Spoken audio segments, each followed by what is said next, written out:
Hey there! So today we have another review. This is a beer courtesy of Deschutes. This is their Patagonia Provisions. So I guess this is a collaboration with Patagonia, which is like a clothing brand, right?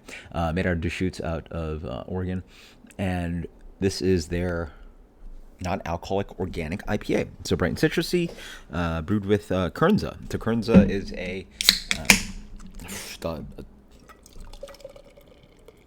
what is it? What's it again? Grain. Yeah, it's a grain. Sorry. Yeah, it's not a malt. It's a grain that that's gotten really popular this year. It has a really cool story behind it. It's regenerative, great for the soil, blah blah. So I think Garrett Oliver at Brooklyn Brewery has been pushing it, and a lot of breweries have been using this grain, trying it out. So very cool to see it in a non-alcoholic product. Not the most perfect glass cleaning job I've done recently, but yeah. Beer is very light. Wow. I suspect maybe the Kernza, it is a very, very pale beer. It is straw to, it's like beautiful yellowy straw color. Yeah, it's almost like more gold than regular beer gold, if that makes any sense to you. So, fluffy white head. Yeah. It smells pretty nice, actually. Obviously a little bit of that kind of like light, grainy, it's like a doughy, unfermented wort character, but it's quite hoppy. Yeah, very citrusy. Familiar with oranges, grapefruit, just like bright, citrusy, aromatic. Actually reminds me a little bit of just like a, what would I go with? I would imagine like Centennial Citra, somewhere around there, like bright orangey citrus fruits. Cheers. Smells awesome. Ooh, interesting. There's a warm, baked character to the beer up front. Not in a bad way. Is it baked? It's what is that? I'm not saying it's bad, but it's just very interesting. It might be the Kernza. There's this like grain malt component that's like different. Yeah, yeah. It must be the Kernza. I'm you know what I'm calling? I'm calling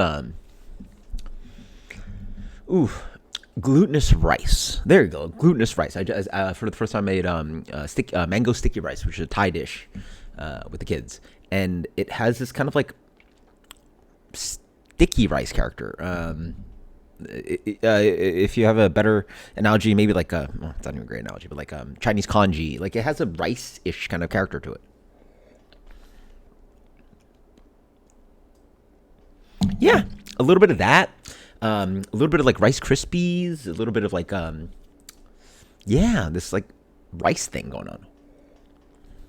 It's quite noticeable, but it's cooked. It's cooked rice. Interesting. Pretty dominant on the character, on the palate, at least for me. And then you get a little bit of kind of like wort grainy sweetness. And then on the top note is those really beautiful hop characteristics I was talking about. Again, I suspect Citra in here. Just a generic kind of like orange candy, citrusy orange kind of character, like this modern hoppy IPA thing.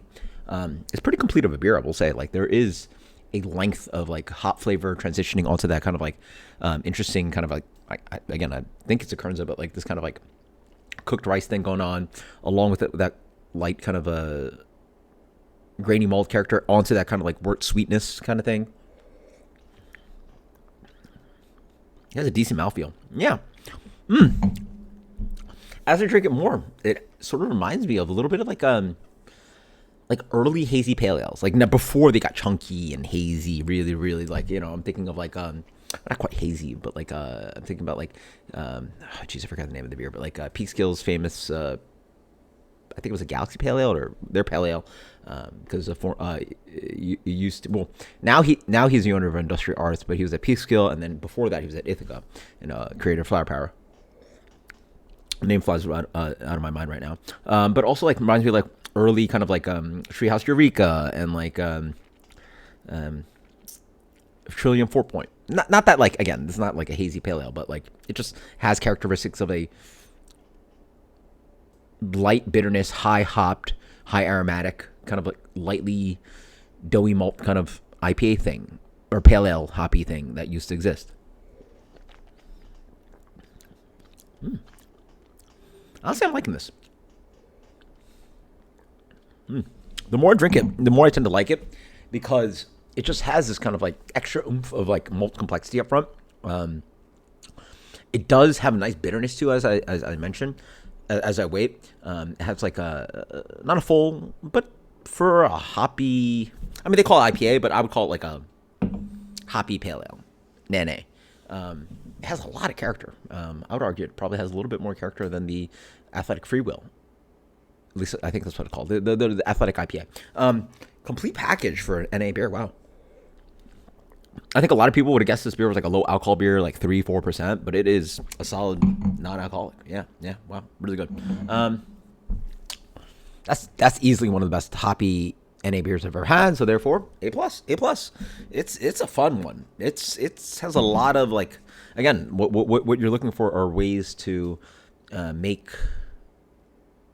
a non-alcoholic beer taste like an actual full-on strength beer, and it has a lot of the bells and whistles that makes it taste that way. So that's absolutely fantastic. It's a really tasty beer. Yeah, let's try it. Like I think like most people would probably just like, not bad at all. A plus. That is one of the best hoppy NA beers I've ever had. Deschutes. Thank you. Cheers later.